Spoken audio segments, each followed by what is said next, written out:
जय हिंद एवरीबॉडी। आज हम लोग हेल्थ केयर क्लास 10th की यूनिट 5 का सेशन 1 पढ़ने जा रहे हैं, जो कि बहुत ही इम्पोर्टेंट सेशन है और बहुत ही लॉन्ग सेशन है। इसको ध्यान से पढ़िएगा और एग्ज़ाम के लिए ये बहुत इंपॉर्टेंट है। Structure, functions and nutrition. तो इसका सेशन 1 देखते हैं।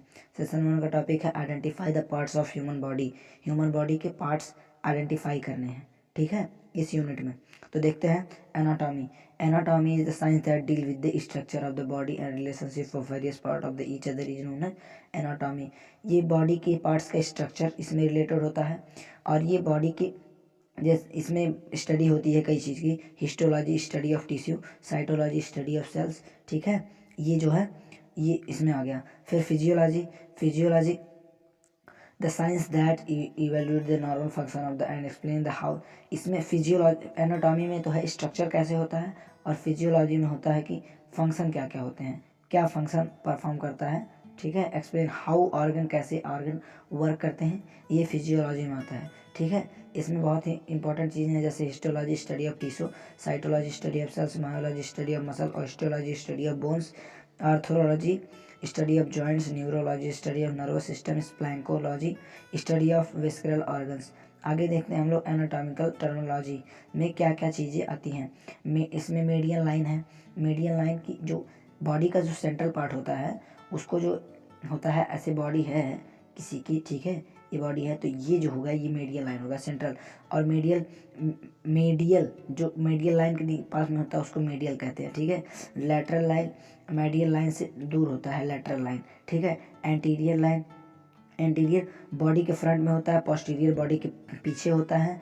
और सुपीरियर जो होता है, सुपीरियर जो होता है वो हेड के पास में होता है, इसको क्रैनियल के कहते हैं। इन्फीरियर पैर के पास होता है, इसको कार्डुअल भी कहते हैं, प्रॉक्सिमल ये ट्रंक बॉडी के ट्रंक पे होता है, ठीक है। डिस्टल ये बॉडी के ट्रंक से दूर होता है। सुपरफिशियल ये स्किन के सरफेस के पास होता है।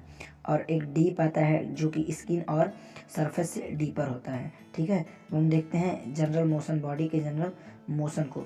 इसमें है फ्लेक्शन, ये decrease the angle, body parts का एंगल डिक्रीज करता है। एक्सटेंशन ये एंगल इंक्रीज करता है। एबडक्शन ये बॉडी के मिड लाइन और लिम्ब को पुल करता है, ठीक है। एबडक्शन ये पुल करता है बॉडी को। इंटरनल रोटेशन, इंटरनल जो आंतरिक सेंटर में रोटेशन होता है उसको इंटरनल रोटेशन, और एक्सटर्नल रोटेशन। एलिवेशन मतलब झुकाव, ऊंचाई, और डिप्रेशन मतलब झुकाव, ठीक है। अब ये सब तो फालतू की चीज़ें थी लगभग। अब देखते हैं हम लोग इंपॉर्टेंट चीज़ें। कंपोजिशन ऑफ बॉडी, बॉडी कैसे बनती है। बॉडी कंपोजिशन सबसे smallest functional and structural unit होता है सेल। सेल बहुत इंपॉर्टेंट चीज़ होती है। ये इसी जैसे घर बनता है ईंट से बनके, ईंट से मिलके, उसी तरह सेल से बॉडी बनती है। सेल से ऑर्गन, सेल से टिश्यू, टिश्यू से ऑर्गन, ऑर्गन से ऑर्गन सिस्टम, ऑर्गन सिस्टम से पूरा ऑर्गेनिज्म, ठीक है। अब सेल देखते हैं सेल का क्या क्या फंक्शन होता है। सेल का पहला फंक्शन है रिस्पिरेशन, ये रिस्पिरेशन में हेल्प करता है। फिर सेल जो है इजिशन और एसिमिलेशन, फूड को इंटेक करना और उससे एनर्जी निकालना। ग्रोथ एंड रिपेयर, वो अपना रिपेयर करना और ग्रोथ करना। एक्सक्रीशन जो वेस्ट प्रोडक्ट है उसको निकालना, ठीक है। इरेबिलिटी और एक्टिविटी, इसमें स्टिमुलस का जो मसल को कॉन्ट्रैक्ट और रिलीज करने का काम होता है वो होता है। मेटाबॉलिज्म मतलब होता है डाइजेशन, ठीक है। रिप्रोडक्शन तो जानते हैं, रिप्रोडक्शन एक ऑर्गेनिज्म से कई ऑर्गेनिज्म बनते हैं उसको रिप्रोडक्शन कहते हैं। अब सेल देख लिए, अब टिश्यू देख लिए, ठीक है। अब टिश्यू बताया हूँ कि जो सेल के ग्रुप होते हैं उसी को टिश्यू कहते हैं। ये कई टाइप के होते हैं, epithelial tissue, connective tissue, nervous tissue, muscle tissue. इसको आगे हम लोग देखते हैं। इसको देखिए, ये फिगर बहुत ही अच्छा सेल को एक्सप्लेन किया है। ये माइटोकॉन्ड्रिया, इसको एनर्जी, एनर्जी क्या कहते हैं, पावर हाउस ऑफ सेल कहते हैं। ये माइटोकॉन्ड्रिया, लाइसोसोम इसको सुसाइड बैग भी कहते हैं। न्यूक्लियस तो मेन काम, राइबोसोम प्रोटीन बनाता है। साइटोप्लाज्म जो फ्लूइड होता है, जेली फ्लूइड इसके अंदर पूरा भरा होता है, उसको वो लाइसोसोम कहते हैं और साइटोप्लाज्म कहते हैं। एंडोप्लाज्मिक रेटिकुलम इसके ट्रांसपोर्ट के लिए होता है, ट्रांसपोर्ट के लिए, ठीक है। सेंट्रियोल होता है, सेल मेम्ब्रेन होता है, जो बाहरी मेम्ब्रेन होती है उसको सेल मेम्ब्रेन कहते हैं, ठीक है। गोल्जी अपैरेटस ट्रांसपोर्ट का ही काम करता है। न्यूक्लियस, इसमें डीएनए होते हैं, ठीक है। अब आगे ये सेल का स्ट्रक्चर था ह्यूमन सेल। अब देखते हैं किस टिश्यू के किस क्या फंक्शन होते हैं।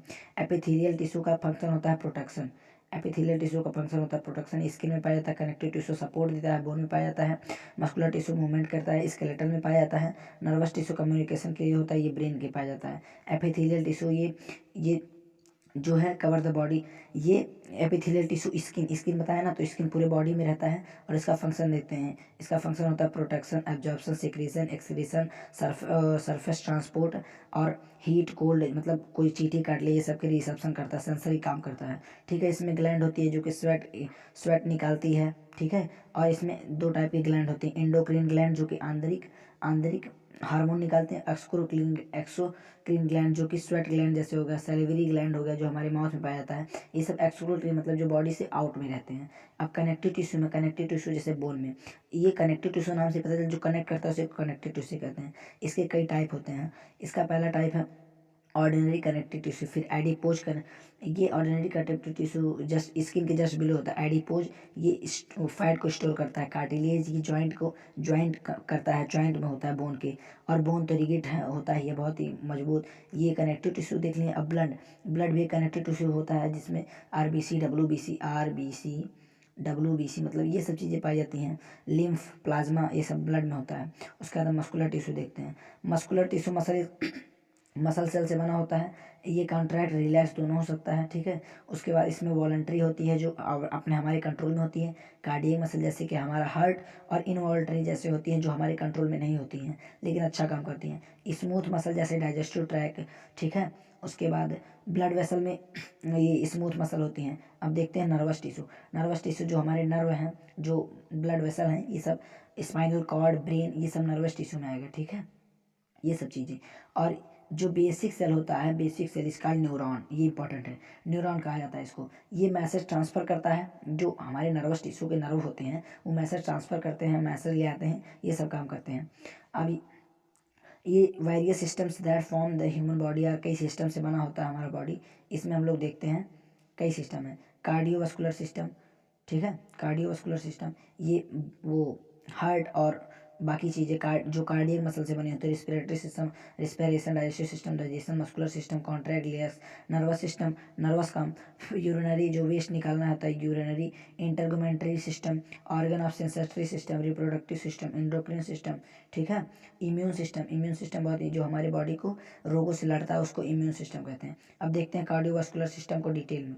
कार्डियोवास्कुलर सिस्टम में होता है क्या क्या इसमें पाया जाता है कार्डियोवास्कुलर सिस्टम में। ऑर्गन दैट परमिट, ये देखियो ब्लड और lymph circulation, transport, oxygen, carbon dioxide, hormone, blood vessel, ये सब काम करता है ये। ठीक है, ये कार्डियोवास्कुलर सिस्टम।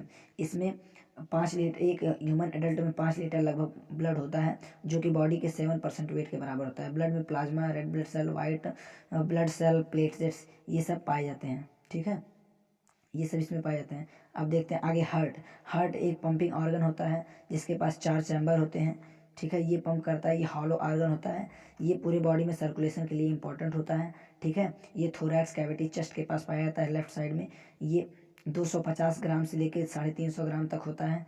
ठीक है, ये हमारे मुट्ठी के बराबर होता है। इसमें दो ऑरिकल और 2 वेंट्रिकल होते हैं, राइट और लेफ्ट में होते हैं। अब देखिए इसमें हम लोग देखते हैं पूरा एकदम कैसे क्या होता है, पूरा स्ट्रक्चर अच्छे से देखते हैं। इसमें होता है यहाँ से बॉडी से गंदा वेस्ट ब्लड आता है, और यहाँ से नीचे से आता है, यहाँ ऊपर से आता है, यहाँ नीचे से आता है। ये अंदर से आता है, ये राइट एट्रियम से लेफ्ट एट्रियम, फिर यहाँ से जाता है पल्मोनरी आर्टरी में, फिर वहाँ से ऑक्सीजनेटेड ब्लड लेके फिर वहाँ से आता है पल्मोनरी वेन में, फिर लेफ्ट आर्टरियम से लेके लेफ्ट वेंट्रिकल में, फिर यहाँ से लेके यहाँ से ऑर्टा से पूरी बॉडी में प्योर ब्लड सप्लाई हो जाता है, ऑक्सीजनेटेड ब्लड सप्लाई हो जाता है। इसमें क्या होता है, इसमें ट्राइकस्पिड वॉल्व होता है। ठीक है, इसमें ट्राइकस्पिड वॉल्व होता है, बाइकस्पिड वॉल्व होता है। ये हार्ट का स्ट्रक्चर था। अब आगे हम लोग चलते हैं, आगे देखते हैं। ठीक है, अब इसमें इसका जो वॉइस होता है, वॉइस कैसे पहचानते हैं, ये लब डब की आवाज़ करता है। वो जो स्टेथोस्कोप होता है, स्टेथो ऐसे कुछ करके होता है, उसको लगाते हैं तो ये लब डब की आवाज़ आती है। और इसको ईसीजी से इसका हार्ट विजुलाइज किया जाता है, ईसीजी ग्राफ का, इलेक्ट्रोकार्डियोग्राफ। ठीक है, अब इसमें देखते हैं क्या किस ब्लड वेसल जो होती हैं, इसमें आर्टरी होता है जो कि ऑक्सीजनेटेड ब्लड लेके जाता है और हार्ट से बॉडी पार्ट्स में लेके जाता है। वेन जो है पूरे बॉडी से हमारे हार्ट तक लेके जाता है, और कैपिलरी यहाँ पे एक्सचेंज होता है ब्लड का, ऑक्सीजनेशन और डीऑक्सीजनेटेड ब्लड का एक्सचेंज होता है। अब देखते हैं हम लोग रेस्पिरेटरी सिस्टम। ठीक है, ये बहुत ही इंपॉर्टेंट काम करता है। रेस्पिरेशन, ऑक्सीजन अंदर लेता है, ऑक्सीजन बाहर लेता है, एनर्जी को फूड को ब्रेक डाउन करता है, ग्लूकोज को, ये रेस्पिरेशन में आता है। ठीक है, ये देखिए, ये सब जो अंडरलाइन करता है बहुत इंपॉर्टेंट होता है। Exchange oxygen carbon dioxide between organism and environment.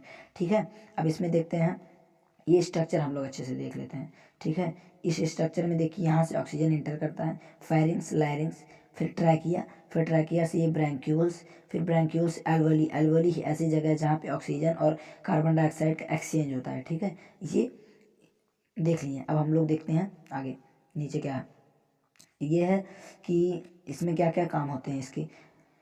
एनारोमेट्रिक feature respiratory include, इसमें trachea, bronchi, bronchioles, lung, diaphragm, molecules of oxygen and carbon dioxide are passively exchange by the diffusion and the gaseous external environment. ये तो respiratory system बहुत ही आसान होता है। Oxygen in, oxygen out, break down of energy, ये oxygen होता है और रेस्पिरेशन होता है। ब्रीदिंग होता है, इनहेलेशन और एक्सहेलेशन, यही ब्रीदिंग होता है, सांस को अंदर लेना, सांस को। अब देखते हैं डाइजेस्टिव सिस्टम। डाइजेस्टिव सिस्टम पूरा बना होता है ये, इसमें कई ऑर्गन होते हैं। ठीक है, और ये दो गैस्ट्रो इंटेस्टिनल ट्रैक, ये दो पार्ट में डिवाइड, एक अपर है एक लोअर है। अपर में क्या क्या आता है, अपर में आता है कि देखिए, ये पूरा 9 मीटर का होता है। ठीक है, कहाँ गया, ये पूरा 9 मीटर का होता है पूरा जो पार्ट होता है।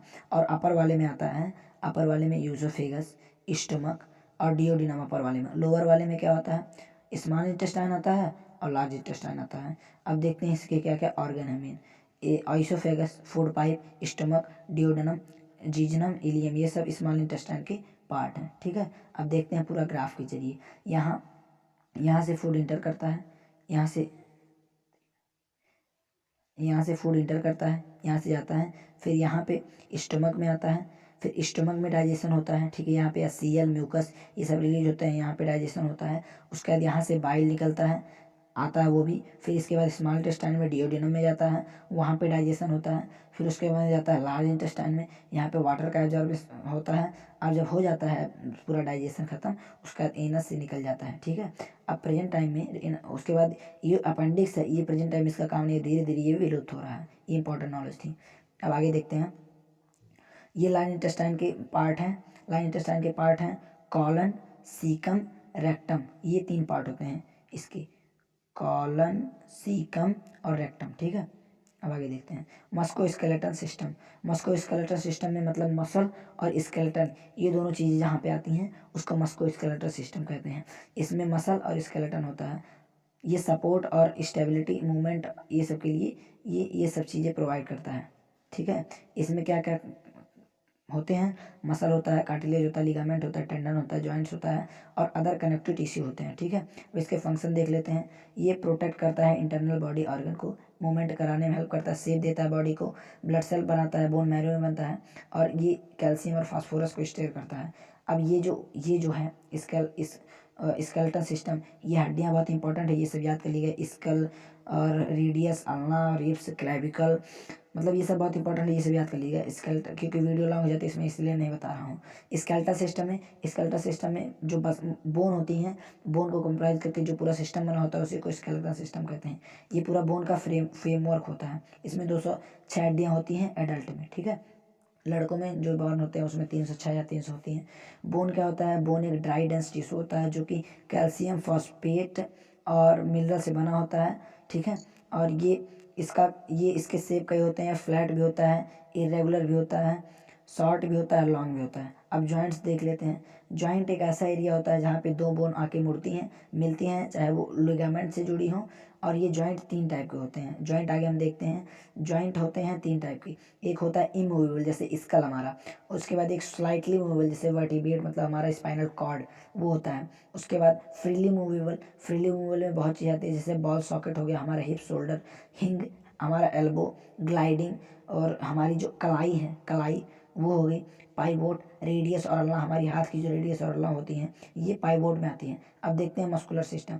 मस्कुलर सिस्टम में लगभग 500 से 600 मसल्स होती हैं और ये काम करती हैं मूवमेंट के लिए। और इसका मेन काम होता है मूवमेंट और maintain the position of the body against the gravity की, और प्रोड्यूस मूवमेंट स्ट्रक्चर, ये मूवमेंट और स्ट्रक्चर प्रोवाइड करती है। अब इसमें क्या होता है, इसमें वॉलंटरी मसल्स होती हैं जो हमारे कंट्रोल में रहती हैं, वॉलंटरी जो अपने कंट्रोल में रहती हैं, अपने आप काम करती हैं। कार्डियक मसल जैसे कि हार्ट। ठीक है, अब देखते हैं nervous system. Nervous system responsible for conducting, ये बॉडी के ऑल कंट्रोल सिस्टम को कंट्रोल करता है, पूरे बॉडी को कंट्रोल करता है। पूरे बॉडी का जो कंट्रोल होता है वो नर्वस सिस्टम के पास ही होता है। ठीक है, अब इसका फंक्शन देखते हैं। इसका फंक्शन होता है सेंस करना। जैसे हमको किसी को चींटी काटती है तो वो सेंस करता है ना, तो ये सेंसरी काम सेंसरी नर्व और नर्वस सिस्टम में ही आता है। ठीक है, और सेंसरी इन्फॉर्मेशन उसके बाद उसको इंटरप्रेट किया जाता है, फिर मोटर नर्व से इन्फॉर्मेशन दिया जाता है कि क्या उसके अगेंस्ट एक्शन लिया जाए। ठीक है, उसका देखते हैं इसका स्ट्रक्चर क्या होता है। स्ट्रक्चर इसका पूरा वो स्पाइनल कॉर्ड होता है, ब्रेन होता है इसके अंदर, स्पाइनल कॉर्ड और ब्रेन होता है। उसके बाद स्कल, वर्टिब्रेट कॉलम, फिर उसके बाद इसमें रहती हैं नसें रहती हैं, central nervous system to chest of the peripheral system, इसमें नसें रहती हैं, नर्व्स रहती हैं पूरी। अब देखते हैं ब्रेन और स्पाइनल कॉर्ड। ठीक है, ये देखिए ये ब्रेन है एक ह्यूमन का, ये ब्रेन है और स्पाइनल कॉर्ड, ये स्पाइनल कॉर्ड है। ठीक है, और ये पेरिफेरल नर्व्स, ये जो पूरी बॉडी में नर्व्स होती हैं ये पेरिफेरल नर्व्स होती हैं। अब ब्रेन एक सॉफ्ट नर्व टिश्यू होता है जो कि हमारे स्कल में होता है, जो ग्रे मैटर और मिली नर्व से बना होता है, पूरा न्यूरॉन से बना होता है, और ये पूरा बॉडी को कंट्रोल करता है। बॉडी का ब्रेन बॉडी का सीपीयू माना जाता है। और जो हमारा स्पाइनल कॉर्ड होता है वो लगभग 45 सेंटीमीटर लंबा होता है। देखिए 45 सेंटीमीटर लंबा, और ये जो हमारी नसें होती हैं इसी से पास हुई रहती हैं। और impulse from the brain otherwise known as the efferent motor nerve बहुत इंपॉर्टेंट होती है, ये इन्फॉर्मेशन ले जाती है, ले आती है। ये देख चुके हैं हम लोग नर्वस सिस्टम। मैं बहुत ही फास्ट पढ़ा रहा हूँ क्योंकि वीडियो लॉन्ग ना हो जाए, और बहुत ही लॉन्ग यूनिट है ये। यूरिनरी सिस्टम, यूरिनरी सिस्टम मतलब हमारे बॉडी का जो वेस्ट है उसको बॉडी से बाहर निकालना, ये यूरिनरी सिस्टम में आता है। इसमें 2 किडनी होती हैं, एक यूरेटर होता है, यूरिनरी ब्लैडर होता है, एक यूरेथ्रा होता है। ठीक है, ये बॉडी के वेस्ट को बाहर निकालता है, ये बॉडी के ब्लड के पीएच को रेगुलेट करता है। ठीक है, और इलेक्ट्रोलाइटिस और मतलब ये सब बॉडी के वेस्ट को निकालता है, और बॉडी के टेम्परेचर हुआ ये सब चीज़ें ये कंट्रोल करता है। इसका स्ट्रक्चर एक बार हम लोग देख लेते हैं। ये देखिए किडनी है, लेफ्ट किडनी, राइट किडनी, ये यूरेटर यहाँ से जो वेस्ट प्रोडक्ट यूरिया रिलेटेड जो यूरिन है वो यहाँ से आता है, फिर यहाँ पे स्टोर होता है, फिर जब हमारा ब्रेन ऑर्डर करता है तो यहाँ से ये आउट हो जाता है। कैसे आउट होता है वो देखते हैं। यहाँ यूरेथ्रा से ये आउट हो जाता है। ठीक है, अब देखते हैं फंक्शन ऑफ यूरिन। अभी बताया फंक्शन, इसको मेनली यूरिया और यूरिक एसिड निकालना होता है, और इलेक्ट्रोलाइट बैलेंस, हमारी बॉडी में पोटेशियम, सोडियम और कैल्शियम की मात्रा बैलेंस रहे वो देखता है। एसिड बेस अंदर सही रहे, और वैल्यू में ब्लड प्रेशर आराम से मतलब रखे रहे।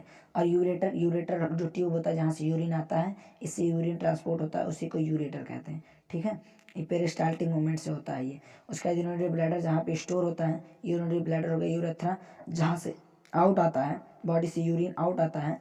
और ये फीमेल में 10 सेंटीमीटर लॉन्ग होता है, और मेल में 20 सेंटीमीटर लॉन्ग होता है। Nephron, it is the smallest structural unit and functional unit of the kidney that helps in the filtration of the urine, filtration of the blood. और हमारा जो किडनी है वो डेली एक दिन में 1 से 1.5 लीटर ब्लड को फिल्टर करता है, मतलब ब्लड तो बहुत ज़्यादा फिल्टर करता है, 1 से 1.5 लीटर यूरिन बनाता है। ठीक है, अब ये डिपेंड करता है एज के ऊपर, इलनेस के ऊपर, अमाउंट ऑफ कितना पानी पिया है कोई, साल्ट, डाइट, कैफीन, अल्कोहल, इन सब पे डिपेंड करता है। और इंटेगुमेंट्री सिस्टम, ये एक सिस्टम होता है जो स्किन से रिलेटेड होता है। इसका फंक्शन देखते हैं। इसका फंक्शन प्रोटेक्शन का होता है, टेम्परेचर रेगुलेशन का होता है, बॉडी का टेम्परेचर, सेंसर के लिए होता है, बॉडी से वेस्ट निकालने के लिए, और विटामिन डी बनाने के लिए। ठीक है, अब ये देखिए ये है हमारा स्ट्रक्चर।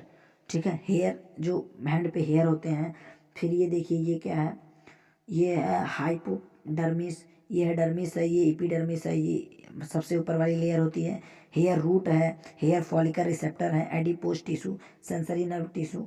ठीक है, ये सब आप लोग देख लीजिएगा। आगे देखते हैं बॉडी टेम्परेचर। बॉडी टेम्परेचर, ये body temperature is the balance between the amount of the heat produced by the body and released by the body, lost by the body, ये बॉडी का। और जो नॉर्मल बॉडी टेम्परेचर होता है 97.02 Fahrenheit से 99.50 तक होता है। इससे ज़्यादा होता है तो फीवर या पायरेक्सिया हो सकता है। अब सेंसरी ऑर्गन में देखते हैं टंग।